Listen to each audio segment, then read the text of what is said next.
හරි. අපි කතා කර කර හිටියේ සජි මිස් මම මේමම කරගෙන යන්නද? ඔව් සුපුන් කරගෙන යන්නේ. කරගෙන යන්නේ නේද? ඔව්. තියෙනවනේ. ඔව්. හරි. එතකොට මේ කතා කර කර හිටියේ අපේ පරිගණකයෙන් එහෙම නැත්නම් ලැප්ටොප් එකෙන් කොහොමද වෙනත් බාහිර උපාංගයක් බාහිර ඩිස්ප්ලේ එකක් සංදර්ශකයක් සම්බන්ධ කරන්නේ කොහොමද කියලා. මේකේ පළවෙනි උපාංගය තමයි මෙතන DVI එක. DVI එක කිව්වම බලන්න මේකේ මේ පොඩි හතරස් පින් එකක් වගේ තියෙනවා. මෙන්න මේක. ඊළඟට VGA. හුඟක් වෙලාවට බහුලව පාවිච්චි කරන්නේ VGA සහ HDMI කියන කෙවණි දෙක. මෙන්න මේ පෝර්ට්ස් දෙක. මේකෙන් වැඩිපුර හොඳයි HDMI සම්බන්ධ වෙනවා. දැන් ලැප්ටොප් වල නම් හුඟක් වෙලාවට HDMI සහ මේ USB-C ලැබෙනවා. වැඩි තියෙන්නේ අර පරණ ලැප්ටොප් වල හුඟක් වෙලාවට VGA තියෙනවා. එතකොට ප්‍රොජෙක්ට් එකක් සම්බන්ධ කරද්දී මේ VGA එක ඇත්තටම පාවිච්චි කරන්න පුළුවන්. ඔබේ පාසලේ වුණත් කිසි ප්‍රශ්නයක් නැතුව මේ VGA කෙවණියට සම්බන්ධ කරලා ඩිස්ප්ලේ එක සම්බන්ධ කරගන්න පුළුවන්. ඊළඟට අපි අර printers ගැන චුට්ටක් දැනගත්තර කමක් නැහැ කියලා හිතුවා. printers අපි වර්ගීකරණයක් කරනවා මෙහෙම laser, inkjet, dot matrix සහ thermal කියලා. printers වර්ගීකරණයක් කරමු අපි laser, inkjet, dot matrix සහ thermal කියලා. එතකොට laser printer එක ඔබේ පාසලේ දැනටමත් ඇති ඔබ දකිනවා මේ පින්තූරේ තියෙනවා වගේම පොඩි printer එකක් ඔන් කරලා ඉවරලා අපි print එක ගත්තට පස්සේ කඩදාසිය ටිකක් හොඳ රස්නකින් එළියට එනවා. අපි ෆොටෝකොපීස් ගන්නකොට වගේ ඉන්ත පවුඩර් එකක් චුම්බක වලට සම්බන්ධ වෙන කියන්නේ ඇලෙන විදිහේ තියෙන පවුඩර් එකක් පාවිච්චි කරන්නේ ටෝනර් පවුඩර් එක දාලා තියෙන යුනිට් එක. ප්ලාස්ටික් සමනේ මේ වගේ දිග අඩියක් විතර දිග printer එකේ ප්‍රමාණය වගේම වෙන පොඩි size එකක් තියෙන්නේ. ඊළඟට inkjet printer එක මේක ටිකක් වැදගත් දෙයක්. inkjet කියලා කිව්වම මේකේ තියෙන්නේ දියරමය වර්ණ. දියරමය වර්ණ පාවිච්චි කරන්න මේකේ තියෙනවා වෙනම අපි කියන්නේ තීන්ත කූඩුව කියලා කියන්නේ කාට්‍රිජ් එක කියලා කියන්නේ. කාට්‍රිජස් දෙකක් පාවිච්චි කරනවා. දැන් වෙනකොට හතරකට බෙදලත් වෙනවා CMYK කියලා. ඔබට මේක අවශ්‍ය වෙයි CMYK cyan magenta yellow black මේ වර්ණ හතර. මේ inkjet printers වල පාවිච්චි කරන වර්ණ හතර cyan magenta yellow සහ black. උතර මේ වර්ණ හතර සම්බන්ධ වෙලා තමයි cyan කියන්නේ නිකන් නිල් පාට වගේ වර්ණයක්. magenta කිව්වහම ටිකක් දම් පාටට හුරු වර්ණයක් වෙනවා. yellow කිව්වම ඔබ දන්නවා කහ පාට සහ උතන K අකුරෙන් කියවෙන්නේ black එක කළු පාට. එතකොට මේ වර්ණ හතරෙන් තමයි මේකේ මුද්‍රණ කටයුතු සිද්ධ වෙන්නේ. ලේසර් එකකට වඩා ඇත්තටම වේගය ගොඩක් අඩුයි. ඊළඟට dot matrix printer එක ඔබ දකිනවා බැංකුවකට එහෙම ගියාම අර අපි දකින්නේ කඩදාසියේ දෙපැත්තේ සිදුරු ගහලා තියෙනවා ගයිඩ් එකක්. ඔව් අර ක්‍රීන් ක්‍රීන් ගාලා සද්ද එහෙම ඇහෙන එක. මේක dot matrix printer එක කියලා කියනවා. මේක ඊටාම වේගය අඩුයි සහ ගොඩක් ලාභදායී. ඔය පොඩි පොඩි බිල් වගේ දේවල් print කරද්දි මේක වැදගත් වෙනවා. ඊළඟට thermal printer එක කියන්නේ මේකත් අර උණුසුම උෂ්ණත්වය සම්බන්ධ කරගත්තු මුද්‍රණ යන්ත්‍රයක්. ඔබ දකිනවා පොඩි පොඩි බිල් එහෙම print කරද්දි මේ වර්ගය පාවිච්චි වෙනවා. ඊළඟට සංදර්ශක displays monitors ගැන කතා කරමු අපි චුට්ටක්. ඔබ හඳුනා ගැනීම සඳහා බලන්න LCD liquid crystal display liquid crystal display. ඊළඟට LED light emitting diode model එක තියෙනවා. LED ඊළඟට TFT මේ thin film transistor කියන එක ඇත්තටම මේ පරණ ජංගම දුරකථන කලක් වැඩි නමුත් ක්වොලිටි එකත් වැඩි. මේකේ ඇත්තටම ගෑස් එකක් මේ පොඩි ටියුබ් එකක් ඇතුළේ මෙහෙම පැනල් දෙකක් එකතු කරලා මේක මැදට ගෑස් එකක් දාලා අපි කියන charge කරනවා කියන්නේ කරන්ට් එකක් දුන්නම තමයි මේකේ වර්ණ ලැබෙන්නේ. මෙතනින් වැදගත් වෙන්නේ මේ LED සහ LCD.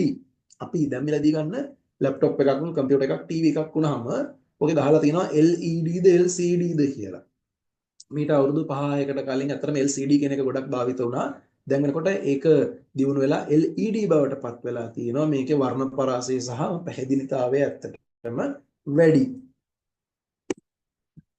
ඊළඟට අපි කතා කරනවා අන්තිම කොටස මේ යන්නේ පරිගණකවල මෘදුකාංග කියලා. මෘදුකාංග වර්ගීකරණයක් අපි කතා කරනවා. මොනවද මේ මෘදුකාංග? ඉස්සෙල්ලා කිව්වා හાર્ඩ්වෙයාර්, දෘඩාංග. මේක අතින් අල්ලලා බලන්න පුළුවන් කිව්වා. මෘදුකාංග කියන එක අතින් අල්ලලා බලන්න පුළුවන් දෙයක් නෙවෙයි. මේක මෘදු දෙයක්. ඒ කියන්නේ මේ උපදේශ මාලාව. ඒක අපි නිර්වචනය කරමු. අපිට විශේෂිත ක්‍රියාවලියක් කරගන්න විශේෂයෙන් සකස් කරපු උපදේශ මාලාවකට කියනවා මෘදුකාංගයක් කියලා. හරි? විශේෂයෙන් අවශ්‍ය වෙන ක්‍රියාවලියක් කරගන්න විශේෂයෙන් සකස් කරපු උපදේශ මාලාව. ඔකට කියනවා මෘදුකාංගයක්. ඇයි එහෙම අපි මේකට කියන්නේ? ඔකට software කියනවා. එහෙම නැත්නම් application software කියලා කියනවා. මෘදුකාංග වර්ගීකරණයකුත් තියෙනවා. බලමුකෝ මොනවද මේ කියලා. බලන්න මේකේ තියෙනවා අපි ප්‍රධාන වශයෙන් වර්ගීකරණය කරලා system software කියලා කොටසක් කතා කරනවා. මේ මෘදුකාංග වර්ගීකරණයේ ප්‍රධාන කොටස් තුනකට අපි බෙදනවා. එකක් තමයි මෘදුකාංග වර්ගීකරණය අපි ප්‍රධාන කොටස් තුනකට බෙදනවා. එකක් තමයි system software. පද්ධති මෘදුකාංග. පද්ධති මෘදුකාංග. ඊළඟට දෙවෙනි එක වෙනවා යෙදවුම් මෘදුකාංග. ඔක යෙදුම් මෘදුකාංග කියලාත් කියනවා. ඔකට කියනවා application software. ඊළඟට තුන්වෙනි එක utility software. උපයෝගිතා මෘදුකාංග. utility උපයෝගිතා මෘදුකාංග. හරි. මෙතනදී අපි බලමු system software ගැන කතා කරමු. system software කියලා කියන්නේ අපි සරලවම කියනවා OS එක. ඔකට ලේසිම වචනේ තමයි Windows එක. ඇත්තටම Windows කියන්නේ නිෂ්පාදන නාමයක් මිසක් operating system වල පොදුවේ කියන එකක් නෙවෙයි. එතකොට system software වල ඇතුලේ ප්‍රධාන කොටස් තුනක් තියෙනවා. operating system පද්ධති මොනවද? මෙහෙයුම් පද්ධති කියලා කියනවා. ඊළඟට device drivers මේ වචන නම් චුට්ටක් හුරු නැතුව ඇති. නමුත් අපි බලමු මේක device drivers කියන්නේ එළවුම් දාවක සිංහල වචනේ. device drivers ඊළඟට firmware. මම ඉක්මනින් කියන්නම් මේ මොකද්ද කියලා. firmware කියන්නේ අපි උදාහරණයකට මෙන්න මේම mouse එකක් අරගමු. මේ mouse එකේ අපි මේක එහා මෙහා කරනකොට මේ ස්ක්‍රීන් එකේ තියෙන ඊතලයේ එහා මෙහා ඒ විදිහටම යන්න ඕනේ. එතකොට ඒ කියන කොටස ඔය කියන වැඩේ විතරයි මේ mouse එකට කරන්න පුළුවන්. ඔය වැඩේ වෙන්නේ මේ කියන firmware එකකින්. ඔබේ ගෙදර දැන් ඔබ ජංගම දුරකථනය බලන්න power button එක press කරලා අල්ලගෙන ඉන්නකොට off වෙනවා. ආයි press කරලා අල්ලගෙන ඉන්නකොට on වෙනවා. ඔය වැඩේ වෙන්නේ firmware එකක් හරහා. ඊළඟට device drivers. ඔන්න ඕක ගොඩක් වෙලාවට අපිට වැදගත් වෙනවා.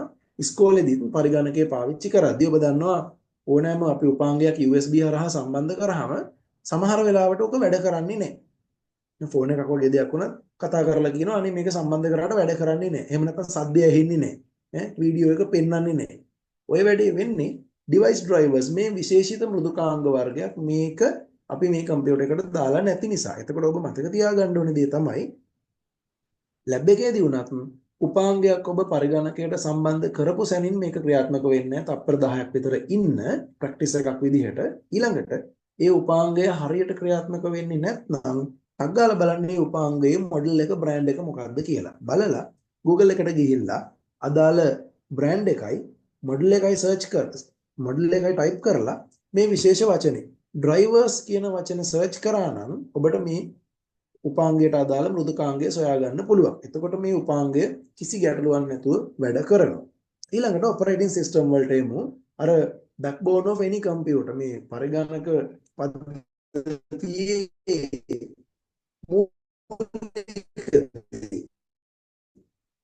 මෙහෙයුම් පද්ධතියක් පරිගණකයේ තියෙන මේ දෘඩාංග ටික මෘදුකාංග ටික පාලනය කරන්න අවශ්‍ය වෙන පද්ධතිය තමයි ඔපරේටින් ඔබට හුරුයිද කියලා. Windows අපි දැනටමත් දන්නවා Windows 10 කියනවා 8 කියනවා 11 කියනවා. Mac OS මේ තියෙන විවිධ මෙහෙයුම් පද්ධති වලට උදාහරණ කිහිපයක්. Mac OS Apple සමාගමේ Mac වලට MacBook කියන එකට ඒගොල්ලන්ගේ laptop models වලට computers වලට දීලා තියෙන මෙහෙයුම් පද්ධතියක් Windows සහ Mac OS. ඊළඟට Linux සමාගමෙන් ලබා දීලා තියෙනවා Linux operating system සහ ඊට අදාළ තව operating system ගොඩක් තියෙනවා Ubuntu කියනවා Kubuntu Edubuntu වගේ දේවල්. ඔය Ubuntu කියන එකත් අතරම මේ Linux සමාගමෙන්ම තමයි අපිට ලබා දෙන්නේ. ඊළඟට Android අපි දන්නවා මේක ජංගම දුරකථන වල පාවිච්චි කරන මෙහෙයුම් පද්ධතියක් තමයි Android. මේකේ විශේෂත්වය තමයි Android මෙහෙයුම් පද්ධතියේ අනුපිළිවෙල සැකසෙන්නේ ඉංග්‍රීසි ඔඩිය අකුරු පිළිවෙලට. ABCD පිළිවෙලට. ඔබ සොයලා බලන්න මේකේ තියෙන අයිස්ක්‍රීම් සෑන්ඩ්විච් කියනවා. ඔය පැණි රස කෑම වල නම් වලින් තමයි මේක ලැබෙන්නේ. ඊළඟට iOS එක ඔබ දන්නවා මෙතන අපේ iPhone පාවිච්චි කරන හැම කෙනෙක්ම දන්නවා ඒ අදාළ උපාංගයට තියෙන්නේ iOS කියලා. ඊළඟට මෙන්න මේ Chrome OS එක. මේක ටිකක් අපිට අලුත් වෙන්නත් පුළුවන් සමහර විට. සාමාන්‍ය Windows එක වෙනුවට Chrome OS මේ Chrome Google සමාගමෙන් ලබා දෙන විශේෂ මෙහෙයුම් පද්ධතියක් තමයි Chrome OS එක කියලා කියන්නේ. ඊළඟට අපි අර වර්ගීකරණය ඇතුලේ කියවනේ application software ගැන.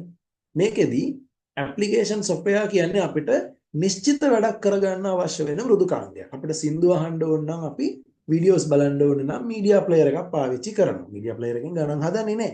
ඊළඟට අන්තර්ජාලයට සම්බන්ධ වෙන්න අවශ්‍යයි නම් අපි වෙබ් බ්‍රවුසර් එකක් පාවිච්චි කරනවා. ඊළඟට අපිට ඔෆිස් පැකේජ් එක කියලා අපි ඉතින් productivity apps කියන්නේ ඒක. අපි ඔෆිස් පැකේජ් එක කියලානේ ඔකට සරලව කියන්නේ. ඒකට word processing, spreadsheet ඊළඟට databases කියලා පාවිච්චි කරනවා. හරි. මේකේ ගැටලුවක් නැති මං හිතන්නේ. හරි. අපි ඉස්සරහට යමු එහෙනම්. ඊළඟට මේ තියන්නේ ටිකක් ප්‍රසිද්ධ application software කීපයක්. word processing application අපි කිව්වා, spreadsheet අපි අර ලේසියට කියනවනේ Excel කියලා. Excel වගේ මෘදුකාංග, ඊළඟට presentation මම මේ වෙලාවේ පාවිච්චි කරන presentation එකක්, ඊළඟට web browser එකක්. අපි මේකට උදාහරණ ටිකකුත් බලමු. web browser වලට උදාහරණ කීපයක් තමයි Google Chrome. web browser වලට උදාහරණ කීපයක් තමයි Google Chrome. ඊළඟට Mozilla Firefox. Mozilla සමාගමෙන් දෙන Firefox කියන මෘදුකාංගය. ඊළඟට Microsoft සමාගමෙන් ලබා දෙන Edge කියන මෘදුකාංගය. Internet Explorer කියන මෘදුකාංගයම පස්සේ අප්ඩේට් කරලා ආපු එක තමයි මේ Edge කියලා කියන්නේ. Internet Explorer එකම අප්ඩේට් කර. හරි. ඊළඟට Apple මෙහෙයුම් පද්ධතියත් එක්ක ඔබට ලැබෙන Apple Safari කියන වෙබ් බ්‍රවුසර් එක. අන්තර්ජාලයට සම්බන්ධ වෙන්න අවශ්‍ය කරන ප්‍රධාන පහසුකම සපයන පුද්ගලයා තමයි වෙබ් බ්‍රවුසර් එක.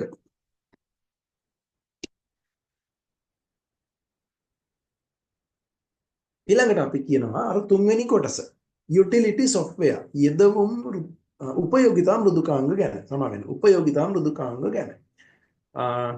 වෛරස් ගාඩ්ස් ගැන ඔබ අහලා ඇති. පරිගණකයට වෛරසස් එන්න පුළුවන්. ඊළඟට මේ වෛරසස් වලින් අපි ආරක්ෂා වෙන්නේ කොහොමද? උදාහරණයකට Kaspersky Internet Security කියනවා. ESET කියලා කියනවා. ඔය වගේ විවිධ නම් වලින් තියෙනවා. කොහොම වෙතත් ඇන්ටිවෛරස් කියන්නේ ප්‍රතිවෛරස මෘදුකාංග. මේක උපයෝගිතා මෘදුකාංගයක් වෙනවා. ඊළඟට මෙතන මම සඳහන් කරලා තියෙනවා ෆයිල් කම්ප්‍රෙෂන්. ෆයිල් කම්ප්‍රෙෂන් කියලා කියන්නේ ගොනු සම්පීඩනය. ඇයි අපිට මේක අවශ්‍ය වෙන්නේ? අපේ පරිගණකයේ තියෙන සියලුම ගොනු සම්පීඩනය කරලා තිබුණොත් අපිට ගොඩක් ඉඩ ඉතුරු කරගන්න පුළුවන්. ඊළඟට backup tools.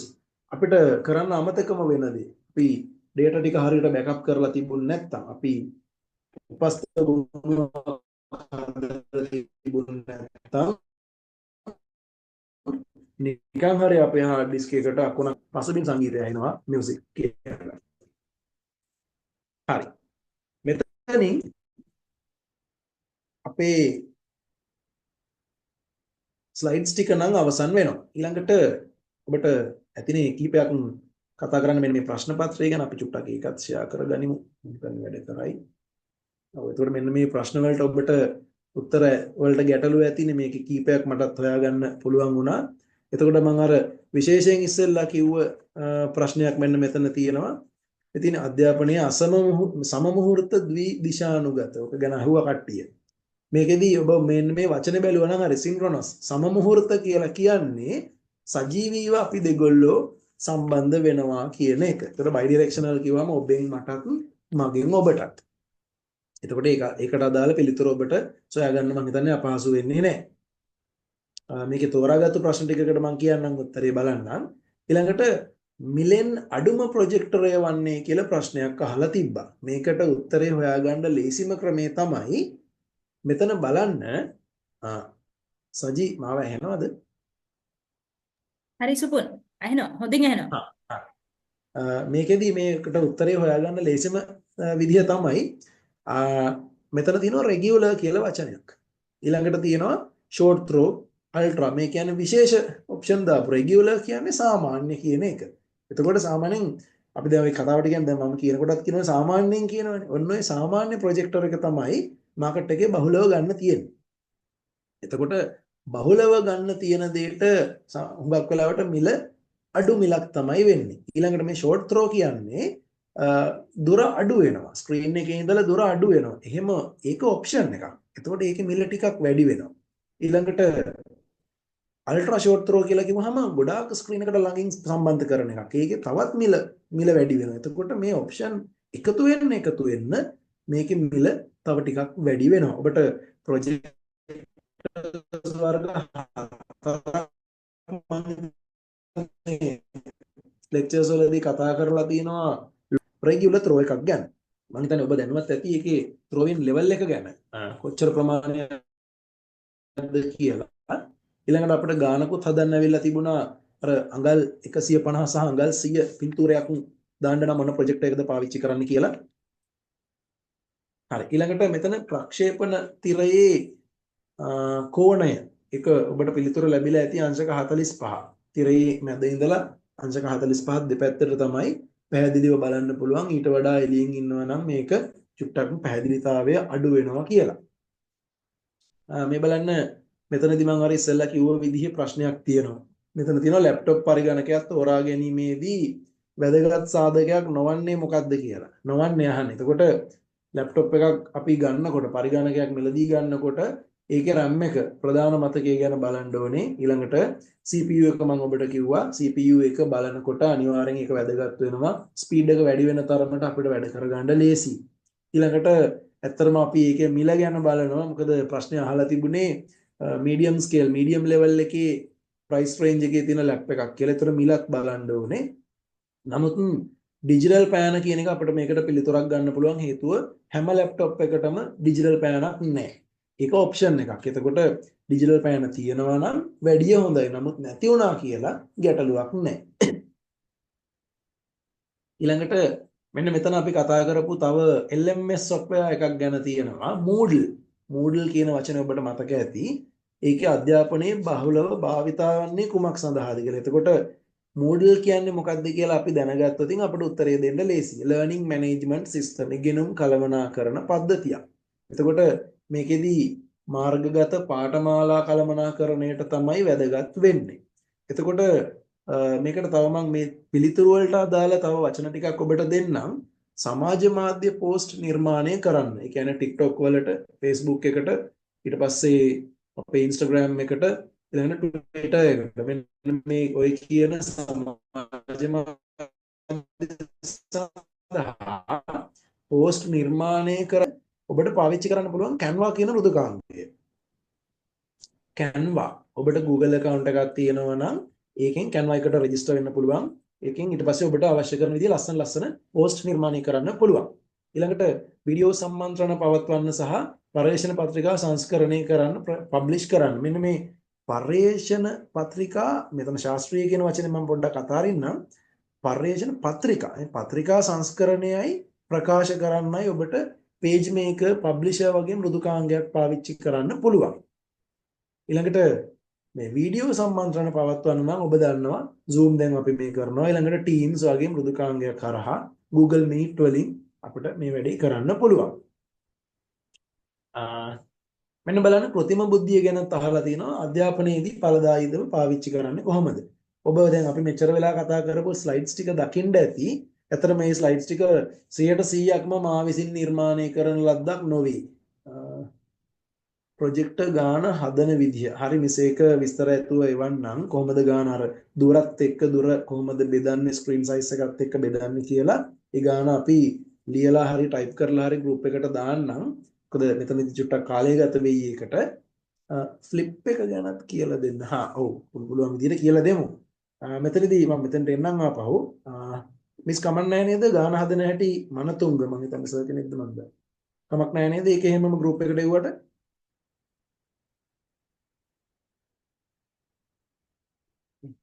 හරි. එතකොට මේ કૃතිම බුද්ධිය අධ්‍යාපනයේදී භාවිතා කරන්නේ කොහොමද කියලා අහපු එකට උත්තරය දෙන්නේ ස්ලයිඩ්ස් ටික නිර්මාණය කරද්දී මම ඇත්තටම කළේ මට කන්ටෙන්ට් එක මොන විදිහටද ඕනේ කියලා AI tool එකට ටයිප් කරපු එක විතරයි. මම මේකෙදි පාවිච්චි කරා gamma.ai gamma කියන මෘදුකාංගය.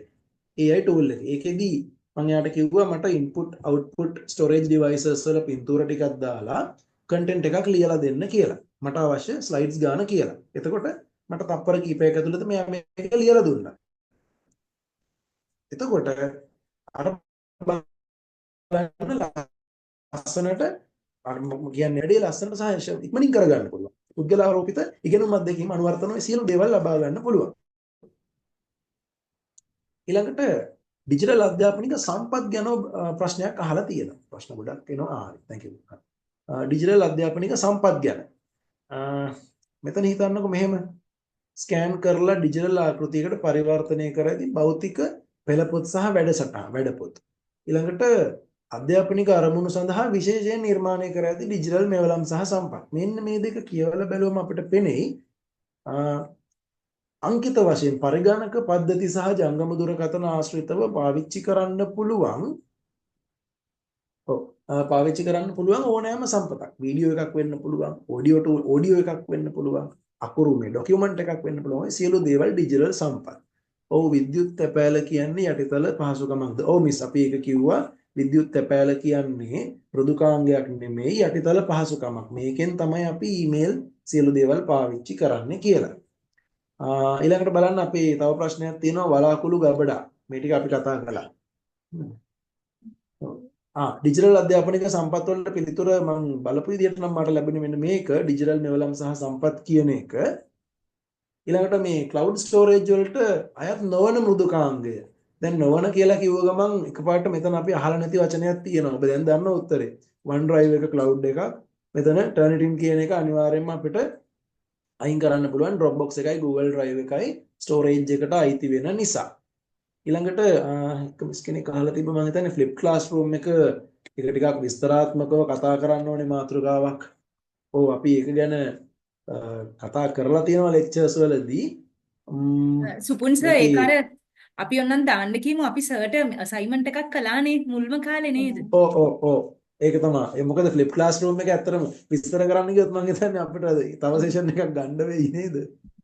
අපි මේ විරජිත් සර් මුල්ම කාලේ අසයින්මන්ට් එකක් විදිහට දුන්නා ඒක. එහෙම වුණත් අපි එහෙම එකක් අප්ලෝඩ් කරමු ගෲප් එකට. මිස්ලට බලාගන්න. කමන්නේ නේද? ඔව්.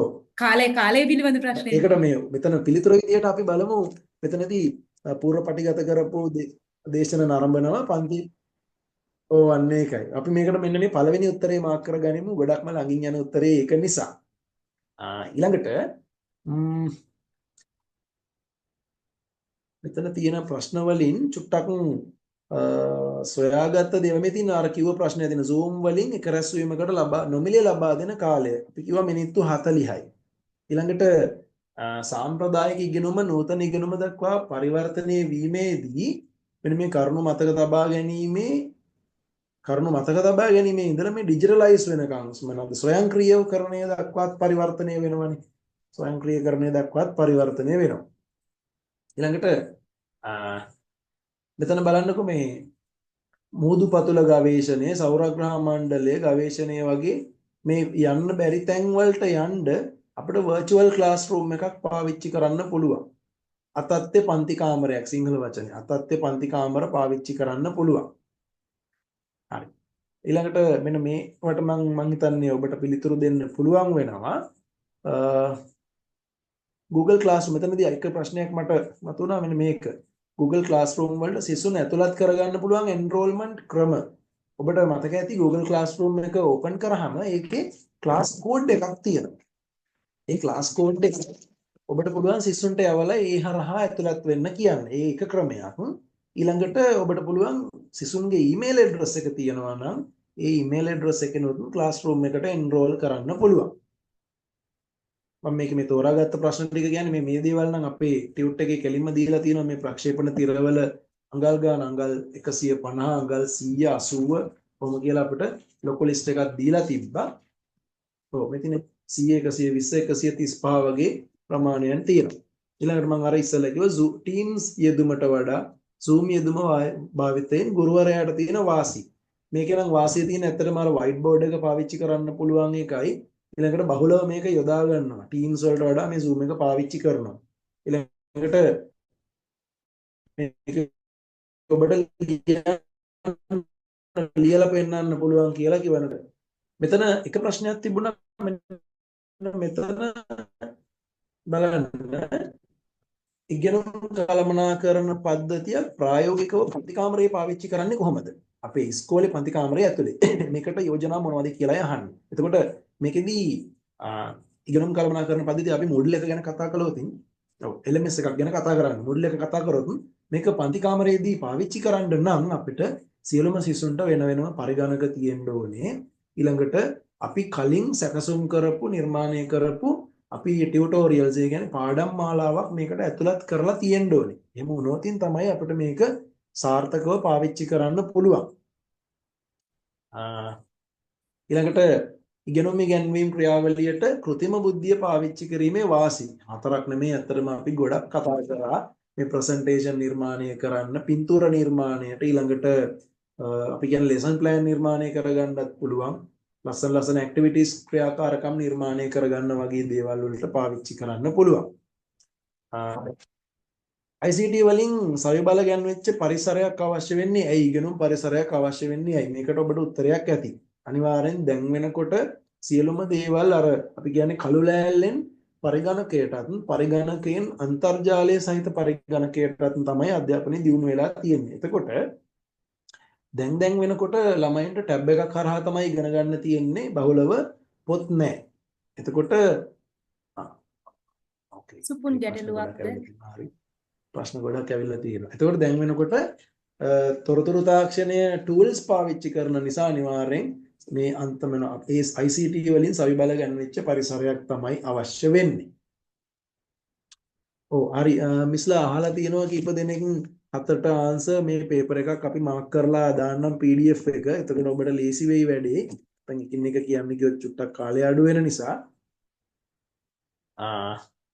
YouTube Kids ඇතුළත් සුවිශේෂී පහසුකම් හතරක්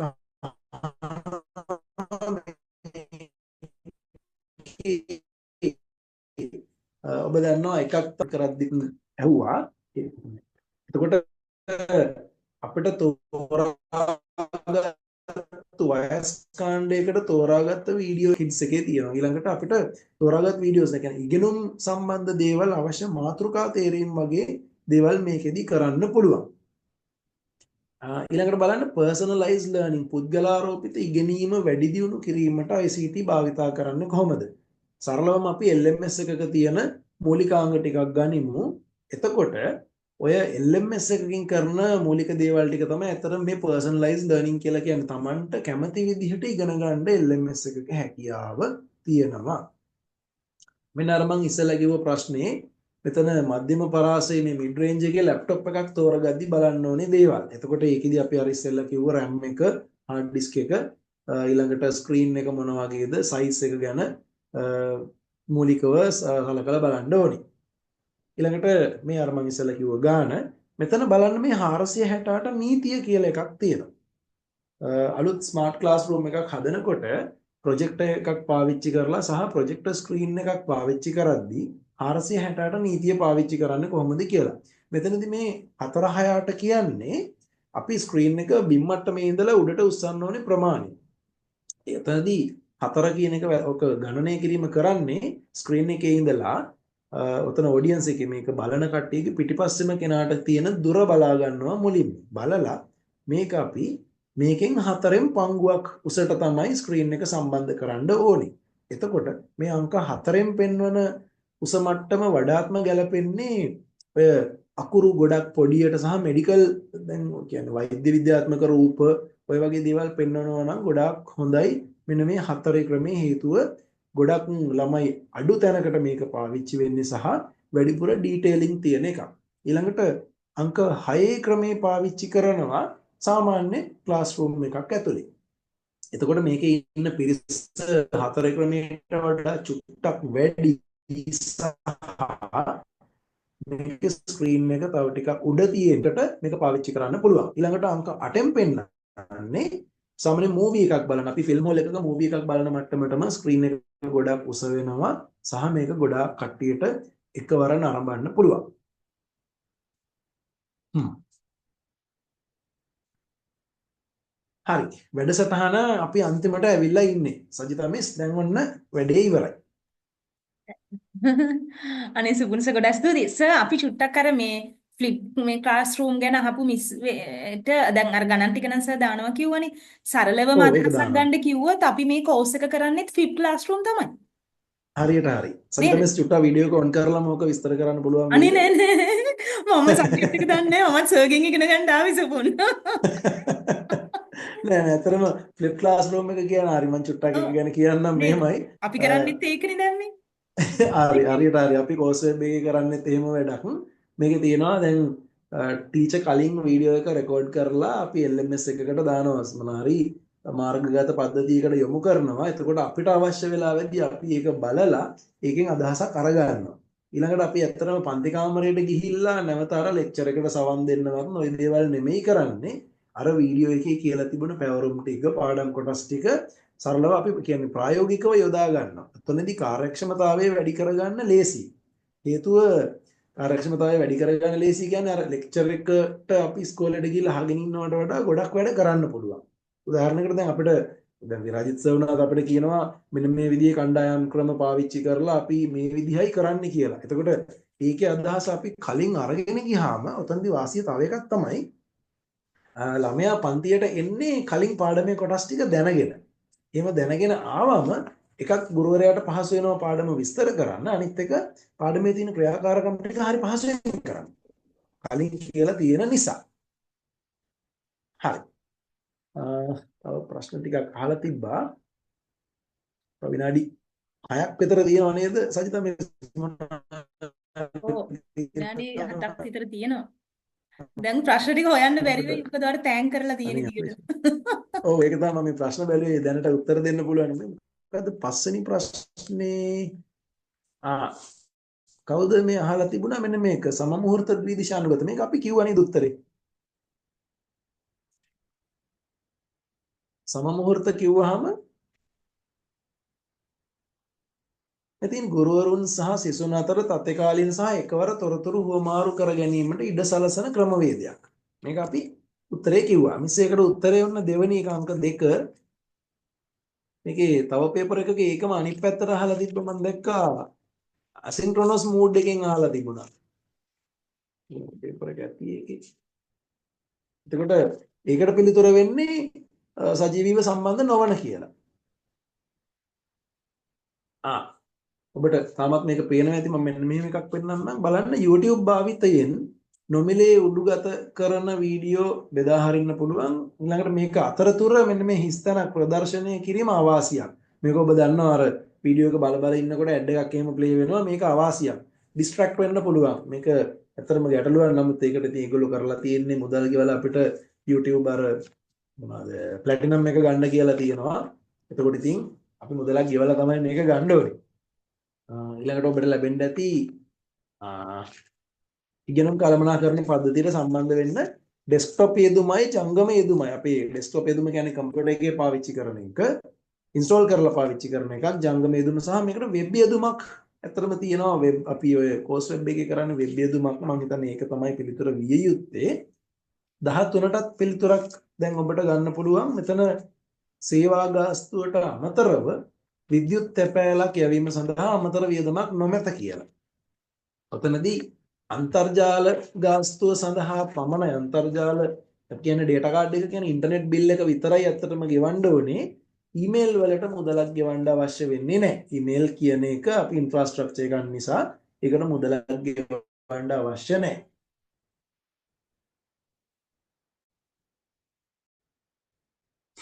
හරි. සජිත මේ වැඩේ අහවරයි. ඔබට මොනාරි ගැටලු තිබ්බොත් ඉතින් ගෲප් එකට දාන්න පුළුවන් විදිහට ඉතින් උත්තර දෙන්නම් මමත් සියලු දේ දන්නේ නැහැ නේද සජිත මිස්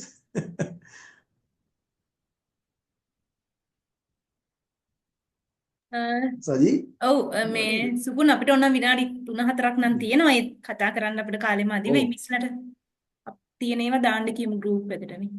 ඔව් මුකුත් එහෙම ප්‍රශ්න තියෙනවා නම් දාන්න group එකට හරි දාන්න.